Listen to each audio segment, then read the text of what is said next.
नमस्कार, मैं आशुतोष कुमार। मैं गोलाघाट नवादा बिहार का निवासी हूँ। इसी वर्ष मैंने जेईई एडवांस की परीक्षा में सफलतापूर्वक ऑल इंडिया रैंक 1358 प्राप्त की है और ओबीसी कैटेगरी में मेरी रैंक 179 है। इसी वर्ष मैंने जेईई मेंस की परीक्षा और केवीपीवाई की परीक्षा में सफलतापूर्वक क्वालिफाई किया हूँ।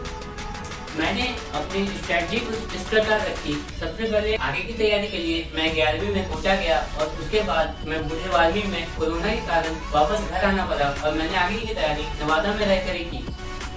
मुझे कोटा में रहने पर यह फायदा था कि मुझे कोचिंग जाना था और आना था, उसके कारण मेरा जो एक फ्लो है वो मेंटेन रहता था।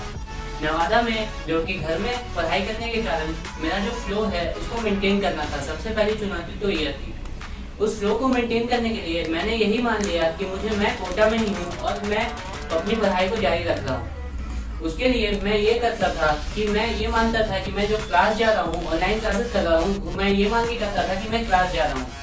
मैं ये मान कर ही अपनी आगे की पढ़ाई करता था और पढ़ाई करने के साथ साथ जिस प्रकार मैं वहाँ होमवर्क करता था उसी प्रकार मैंने अपने घर में भी होमवर्क किया और समय पे ही अपने टेस्ट दिए। मैंने इसी स्ट्रैटेजी को फॉलो करते हुए अपने आगे की पढ़ाई जारी रखी। इस स्ट्रैटेजी में सबसे पहले मैं आने वाले विद्यार्थियों को ये कहना चाहूँगा, सबसे पहले ये जरूरी है कि आपको पढ़ाई डेली करनी है। आपकी कंसिस्टेंसी बहुत जरूरी है। कंसिस्टेंसी को मेंटेन करने के लिए आपको अपने जो टास्क मिलेंगे, होमवर्क मिलेंगे, उसको समय पर पूरा करना ये बहुत ही जरूरी हो जाता है। इस कंसिस्टेंसी को मेंटेन करने के लिए इसके अलावा और भी जरूरी काम है कि आपको अपने हेल्थ पे भी ध्यान देना है। हेल्थ पे ध्यान रखने का मतलब है सबसे पहले आपकी नींद हमेशा पूरी होनी चाहिए। 6 से 7 घंटे की नींद हमेशा जरूरी है, ना उससे ज़्यादा ना उससे कम। उसके अलावा आपकी अपने खान पान पे बहुत ज़्यादा ध्यान देना है, जिसके कारण आपको जो दिन भर का काम करना है, दिन भर आपको कम से कम डेली 10 घंटा तो देना ही पड़ता है तैयारी करने के लिए। कि 10 घंटा आपको क्लास जोड़ के और फिर होमवर्क करने के मिला के आपको कम से कम 10 घंटा तो देना ही पड़ता है। और उसको अपने फुल एफिशिएंसी को देने के लिए आपकी नींद पूरी होनी चाहिए और आपको जो हेल्थ है वो भी अच्छा होना चाहिए। उसके अलावा मैं ये कहना चाहूँगा कि आप जो क्लासेस कर रहे हैं उसे आप समय पर पूरा करें।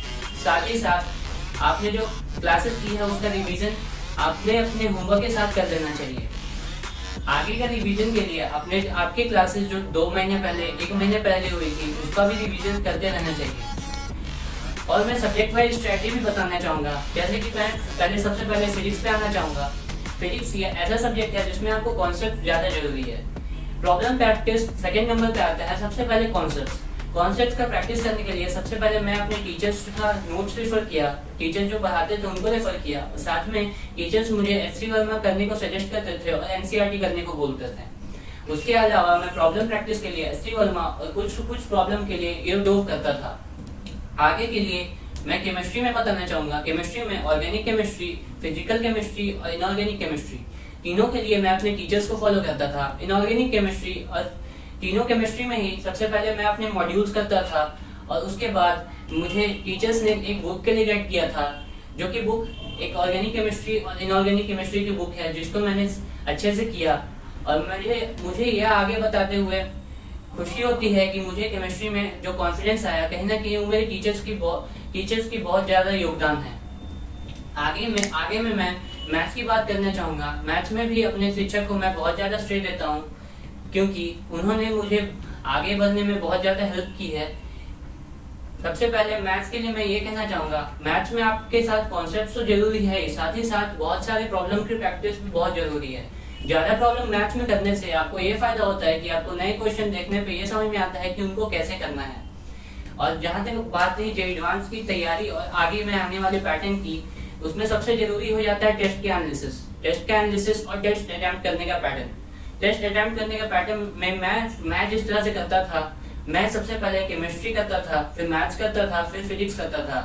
मैंने 2 स्ट्रैटेजी फॉलो की है। पहले मैं फिजिक्स मैथ्स फिर केमिस्ट्री करता था और मैंने दूसरी बार में ये किया था, जो कि मैंने कुछ महीनों पहले स्टार्ट किया था, जो कि मुझे अच्छा लगा, जो कि ये है केमिस्ट्री सबसे पहले 40 मिनट में कर लेना और फिर बाकी टाइम मैथ्स और फिजिक्स में बराबरी से दे देना। इससे ये फायदा होता है कि आपको जो टाइम मैनेजमेंट है वो आपका क्लियर हो जाता है।